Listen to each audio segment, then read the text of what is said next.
there is a name that has been peeking out of the flat earth. The guy that we call here in New York the defined Kyrie Sir Irving, who is now peeking his way back into the NBA.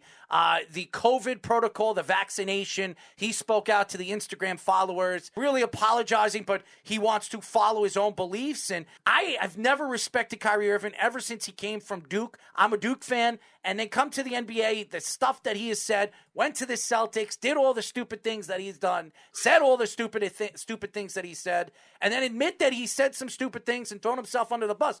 What are your thoughts when you heard Kyrie Irving was not going to play this year, and then all of a sudden, about a week ago, saying that he's starting to practice with the team and he should be on his way back on the basketball floor? Yeah, so the whole scenario is pretty wild. Kyrie Irving, if you ever get to meet him, he's one of the nicest guys that you'll ever meet. Definitely has some ideas that are out there, and we, like you talked about, I mean, it's from the flat earth stuff to everything else. But Kyrie, at the beginning of the season, he thought he was going to play. He really did think that the COVID protocols weren't going to affect him being with the Nets. Unfortunately, New York City had their guidelines where Knicks and Nets players had to be vaccinated in order to play. And although it didn't necessarily pertain to away players, it's a questionable rule in itself with the away players who are unvaccinated, they can play, but Kyrie can't. Those were the rules, and so Irving hasn't played yet. And just, I think it was last week or 2 weeks ago, the news broke that he was back, and the Nets are going to want him back after saying that he's not going to play at all this season until he gets vaccinated. And then he entered the health and safety protocols like pretty much everybody else on their roster. He's back at practice now, Kevin Durant and LaMarcus Aldridge, and I think there's a few more that came out of protocols. He's going to be back on the floor as soon as 2 weeks. If they look at practice and it's going to be a little bit longer, so be it. But they're not going to really rush him back. It's more of they want him because they're paying him all this money and because he's an all-star and because he's one of the best point guards in the league. And just thinking about those three playing together on the floor together, I mean, we all pegged them the NBA champion at the beginning of the year just because of the talent margin compared to other teams in the league. And when you look at the Eastern Conference teams like the Bulls, the Heat, the Bucks, they all have those all-star trios in place.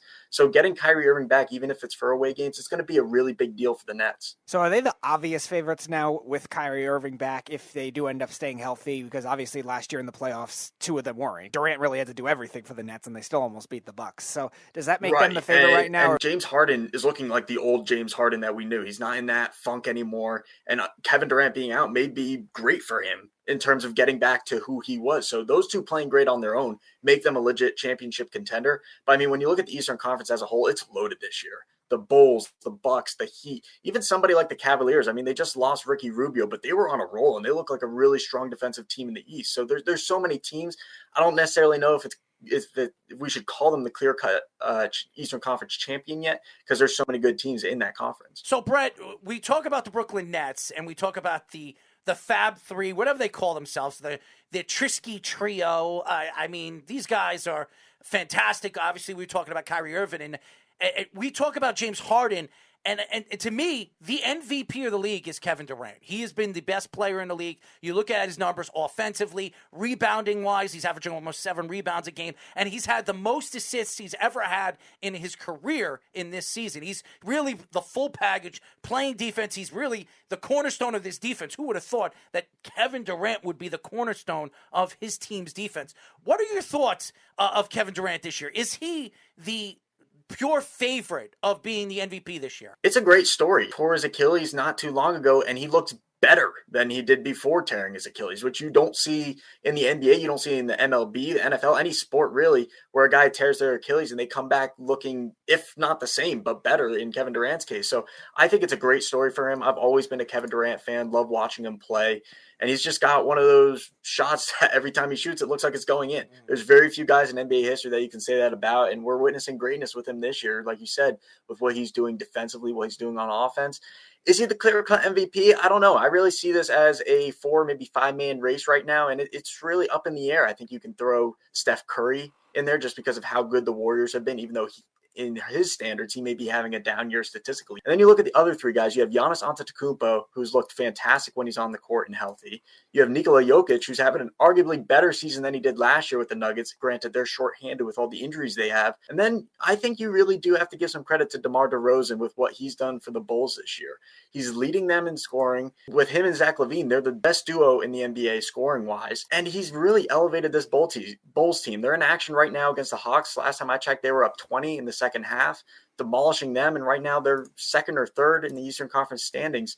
And they're a legit championship contender with LaVine, DeRozan, and Vucevic. DeRozan obviously being that engine and security blanket for them all season long. When they need a basket, they give the ball to him. And it's just like Kevin Durant. When the Nets need a basket, he goes to that mid-range, pulls up, hits it for the Nets. It's the same thing with DeRozan. So who will win the MVP this year? It's really going to depend on A, who can stay healthy, and B, what happens during the second half of the year. But yeah, I mean, Durant is definitely up there right now. I have him and Curry as my 1A, 1B for MVP with the other three right behind him in the race. Nobody shows Chris Paul any love, man. Nobody shows this guy any love. Everywhere he goes, OKC was one of the worst teams. He had nobody on that team. They were a fifth seed. They make it to the playoffs. He goes to Phoenix. They were, a 14 in the Western Conference. He goes over there. They're the number one seed. They go to the finals, and he still doesn't get any love. I don't understand. Maybe he doesn't put 25, 28 points up, but he makes everybody around him better. He is, to me, the pure, again, favorite when it comes to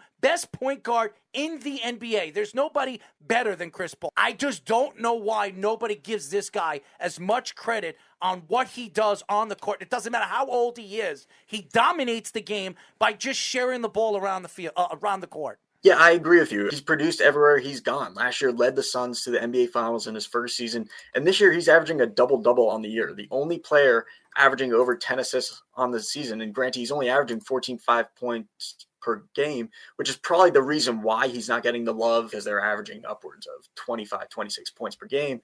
But he's a definition of what a most valuable player is. You take Chris Paul off the Suns, maybe they're still a good team with Devin Booker, but I mean, we saw all those years where it was just the Devin Booker-led Suns. They didn't have that talent compared to other teams in the Western Conference, and they were a borderline playing team. We saw even in the bubble, they went on that run. I think they went 8-0 in the bubble in their 8 games, failed to make the playoffs. But we saw a little bit of glimpse of, hey, this team could be somewhat good. You put Chris Paul in the mix, now all of a sudden this team can win a title. And they weren't far off from doing that last season. I mean, Giannis was godly in putting up video game-like numbers in the NBA Finals. If Sarge didn't get hurt in that series, it's a totally different series because DeAndre Ayton doesn't have to play 44, 45 minutes a game. And if they have a little bit more depth on the wing, they add a couple more shooters in the offseason like Landry Shamet, and they have Elfrid Payton as a backup guard now. All of a sudden, this team's better than they were last season. And you have to give credit to Chris Paul because he has those guards playing great. Cam Payne was a guy that was out of the league playing overseas. They bring him in, and he's been a fantastic backup behind Chris Paul. Devin Booker, a great player, all-star quality player before Chris Paul gets there. But now Chris Paul gets there, and now Devin Booker's a better facilitator. He's more patient with the ball, and that's not a coincidence. I mean, you have to give credit to Monty Williams as well, who's done an excellent job coaching that team. But Chris Paul has his fingerprints all over that team, and it would not shock me if they make it back to the NBA Finals this season because of him. So one guy who has not played anywhere close to the best point guard in the league this season has been Kemba Walker, and the Knicks now potentially could trade him. We've seen Tom Thibodeau bench him, then he starts again. He goes off last week against the Wizards, 44-point triple-double. Then all of a sudden the Knicks are playing a little better. He's playing a little better. So what would you do if you're the Knicks dealing with Kemba Walker? Would you give him more of a chance? Would you try to explore trading him now? And do you think this is who he is permanently off all these injuries? Yes and no. I think it's a little bit of both. Kemba Walker, he's now 30, 31 years old. So he's nearing that decline end of his career. Can he still be an impact player? Absolutely. But I think he's kind of approaching that route similar to what Derrick Rose was after all those injuries, where he was with the Pistons and the Timberwolves, kind of started producing a little bit, went to the Knicks, and then he really found himself as that six-man type of role, found a lot of success doing that. I think that could be Kemba Walker's role moving forward. With the Knicks, though, they can't have both of them being in that role. They can't have Derrick Rose and Kemba Walker near the end of the season being in that role. Now with Derrick Rose out with that ankle injury, he's probably not going to be back until late February at the earliest. That's Kemba Walker's role now. He's going to be the starting point guard of this team unless they can get someone better on the trade market.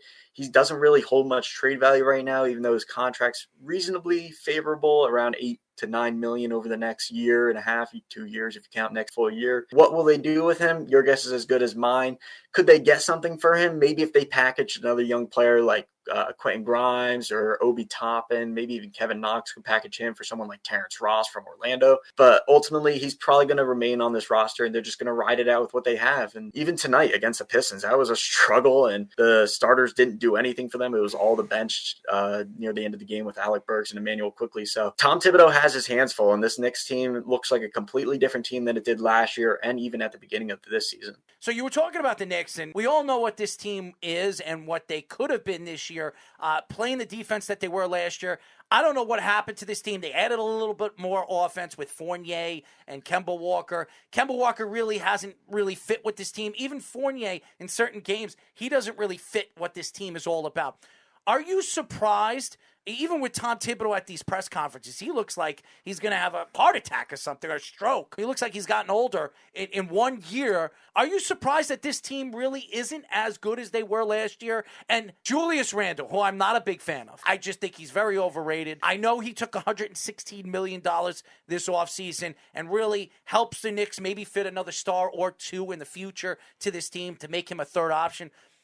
Do you think that this guy is a second or even first option to any other team in the NBA besides the Knicks? First option, no. I don't see Julius Randle being a first option moving forward in his career. He's a great player, and the All-Star season last year was no fluke. I mean, he absolutely earned it, and he was the leader of this team. But when you look at how the Knicks are constructed, what they want to do is heavily predicated on the defensive end of the floor, and that just hasn't been them this year. They're 20th in the league in defensive rating. Maybe that'll improve after tonight's game. I think they held the Pistons to 85 points. Mm-hmm. This is a very average defensive-looking team compared to what they were last year. Not very active on the perimeter defensively, and that's because of the signings that they made. Kemba Walker and Fournier both play on the perimeter. They're not good defensive players on the perimeter, really. They've never been known to be good defensive players. And Reggie Bullock, I mean, he's a guy that's struggling this year in Dallas, but he gave it his all on the defensive end of the floor last year for the Knicks, and that's all they could ask from him. He was a role player. He played his role perfectly, and they're looking for that next guy to step up on the wing. They don't really have that this year. RJ Barrett, if anything, he's regressed compared to last season. Julius Randle, again, another down season for him compared to what he did last year. I mean, we can't expect him to have that all-star season every single year. But, I mean, yeah, he can't really be that first option. So where do the Knicks go from here? Because they have cap space. They can open up a lot of cap space. They have some young assets. So I think this is a team that's really going to be going hard after another All-Star. And we've been saying that for years. We've been saying the Knicks are going to go after another All-Star player. Maybe it will be Damian Lillard, maybe Russell Westbrook from a few seasons ago. That was the thought that they could bring him in. So I don't know who they're going to target, really. I mean, they can move around a bunch of pieces, and they have some nice-looking young pieces like Obi Toppin and Emmanuel Quickley. So maybe they'll give them a chance. And they'll move on from some older players like Alec Burks or Kemba Walker. But I mean, he saved their season tonight with that win against the Pistons. So I really don't know where they go from here. Leon Rose has done an excellent job with this organization. He knows what he's doing. So they're going to make a good move. They're going to bring in another player at some point over the next year to pair with Julius Randle and RJ Barrett. Who that player is, though, your guess is as good as mine right now. So a lot of those players that are being dangled at the trade deadline, we've heard Damian Lillard, we've heard CJ McCollum, Karl Anthony Towns, you said Russell Westbrook already as being another one, even somebody that's like not as talked about like Domantas Sabonis. Do you see this being a more aggressive trade deadline? And where can you see some of these, what teams can you see being the most aggressive for these types of guys? Yeah, so I've actually talked to a couple agents around the league. And one thing that really sticks out to me, one thing that they said is that we could see a trade tonight, but we may not see one until like the end of January. It's really up in the air right now because A, the COVID protocols and all the players being in and out of health and safety protocols, and B, because everybody's watching what's going to happen with three teams in particular. That's the 76ers with Ben Simmons, the Portland Trailblazers and their potential rebuild, and then the Indiana Pacers, as Shams Charania reported a few weeks ago that the Pacers were on the verge of a rebuild, and then their owner comes out and says, that's not true, we're not rebuilding, but this is a team that doesn't look anything like a playoff team in the Eastern Conference. So those three teams in particular are who the rest of the league is watching, and until one of those teams makes a move, we may see one or two small moves for role players, but we're not going to see stars or all-stars on the move until one of those three teams make a move. And I mean, the best scenario that I can give you right now that could really get things going is if the 76ers, Pacers, and Portland all come together on a deal where Ben Simmons is on the move. Okay. Guys like Turner from Indianapolis and Karis LeVert are also on the move, and maybe even CJ McCollum. Damian Lillard is not going to be going anywhere. He's made that very clear. And the interim GM up there and the front office has made it very clear that he's not going to be going anywhere. So who will be on the move? Most likely CJ McCollum if they are to make a big move. If they keep McCollum, it will most likely be guys like Robert Covington and Yusuf Nurkic. But the Portland Trailblazers are a team that really does need to make some kind of a change because right now they're not a playoff team in the Western Conference. If they make the playoffs, they're nothing more than a team that could maybe sneak in a win in the first round if they even made a spot through the play-in tournament. So they're just a team on the decline along with the Indiana Pacers right now.